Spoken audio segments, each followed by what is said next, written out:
you might want to think about what I just said. Okay? This boils down to protecting. It's not about protecting you. Many times it's about protecting your family. Okay? Now, another thing that I thought was really neat that I've seen. Alex Jones has this machine up on his website. It's called an Eclo Blue. If you go up to his homepage, you'll see all these. I mean, the guy's trying to sell I don't know how many things, but this Eclo Blue machine is on the right-hand side. There's a link. It'll say Eclo Blue. This machine is so cool. It looks like a water cooler machine without the water thing on top. It is a machine that actually takes the humidity out of the air and makes water, and can make up to 7 gallons a day out of the humidity in the air.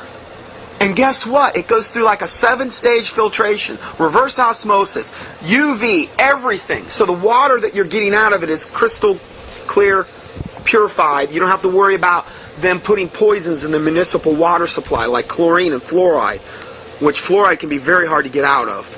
You're actually extracting it from the air. And again, now you're off the grid totally. I'm just telling you, you may want to do these things. You may want to go to, if you haven't already bought, things like freeze-dried food online, you may want to go to your local, like around where I live, we have like this grocery store called Save-A-Lot or Big Lots. These are stores where, you get things at a discount, or you might want to buy a whole bunch of rice. You might want to buy, you want to make sure you have protein too, because you just don't want to live off carbohydrates. You have to have protein as well, and fats, good fats, like olive oil. You can buy tuna in the cans. Now I know tuna has some mercury in it, okay? But, listen, we're getting to a time where we're not going to be able to be choosy.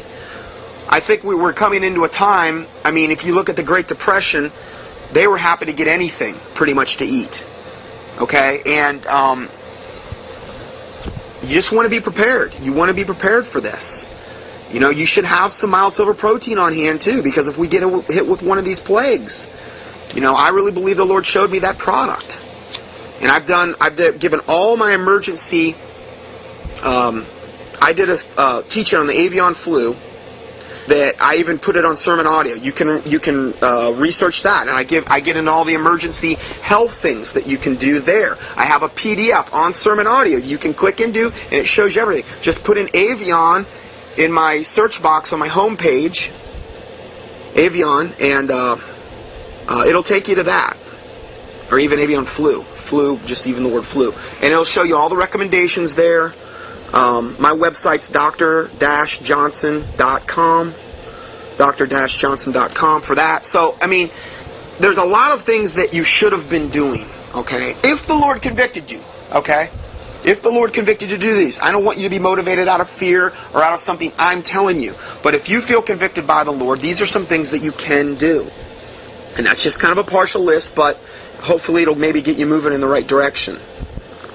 So if we go further, then Pastor Slattery says what to watch for. He says a bank holiday. Now we've had 2 other people say this too, and I've had people, I put out an article last week from that Hawk guy, and he was making a lot of possible prophetic predictions. Not really prophetic, but and I gave a disclaimer, and I said, listen, I'm not saying all this is going to happen right now in this exact time frame, but this is what a lot of people are saying. I don't care if somebody's out there saying it's a hoax or not. There's a lot of people that are saying it's going to happen. And even Pastor Slattery says, watch out for a bank holiday, where they shut down the banking system. Well, you're going to see real panic then, most likely. He says, watch out for military troops in the streets of major cities. We're going to talk about that. He says the bond market, in my opinion, is next. In other words, is the next to go down. Market down. The last foot has not yet dropped. The last shoe, I think, is what he meant to say. The fat lady has not yet sung, and you will see the pigs fly before this is all over. That was the end of what Pastor Slattery said. Here's another friend of mine. A friend that I know personally. Is Doug. He lives in my area.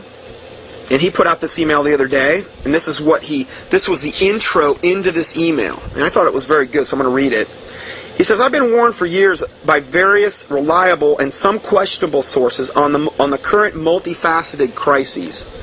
The quest for a one-world government and the financial system in the hands of the inner circle of the world's ruling elite. Read Revelation and Daniel. 3 months ago, Nick Gorano, a former publisher of the Wall Street Underground and now the publisher of the Wall Street Insider, came out from 3 years of hiding due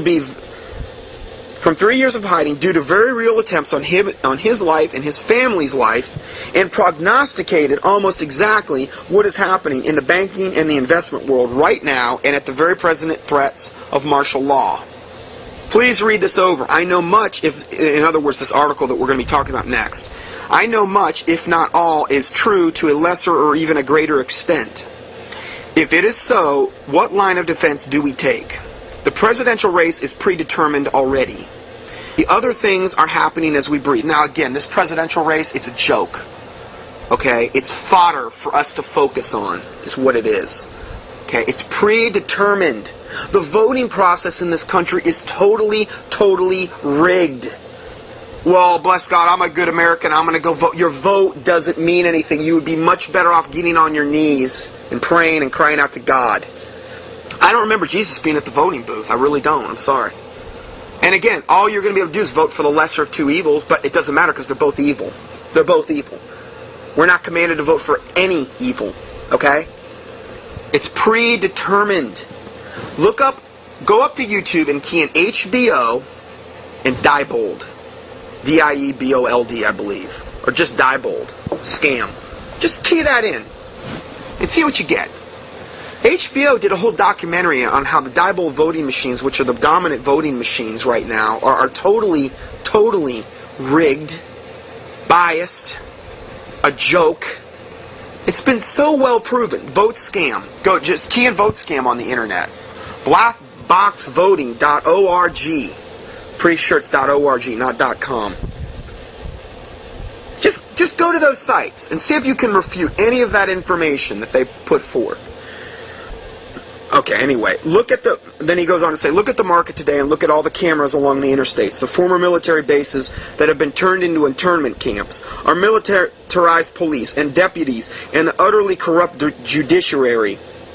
You cannot have enough weaponry and ammo to fend them off with their high-tech weapons. We must trust in God, ask Him for wisdom, and prepare to protect our families. What to do? We must fervently pray to the Lord for wisdom. 95+% of the people are clueless.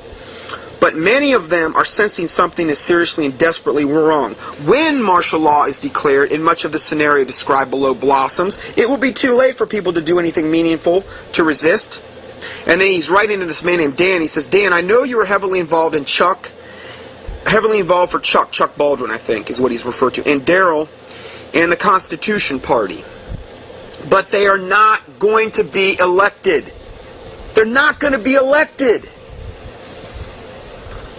You have been involved with the election fraud situation, and you know what they will do. It's rigged. It's predetermined.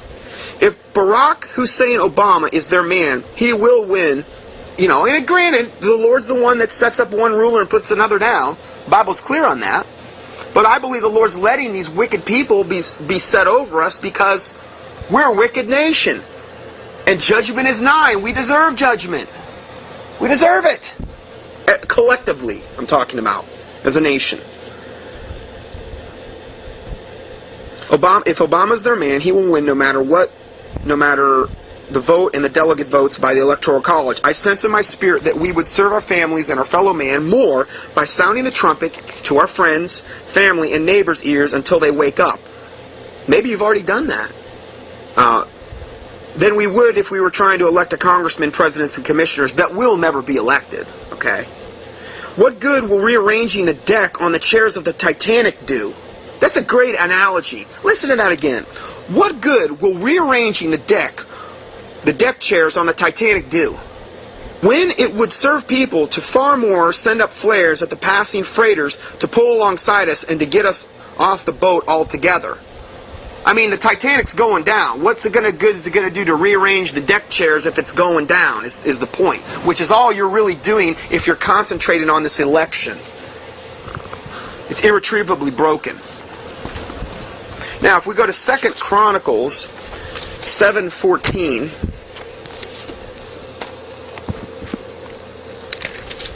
2 Chronicles 7:14 says, if my people, which are called by my name, shall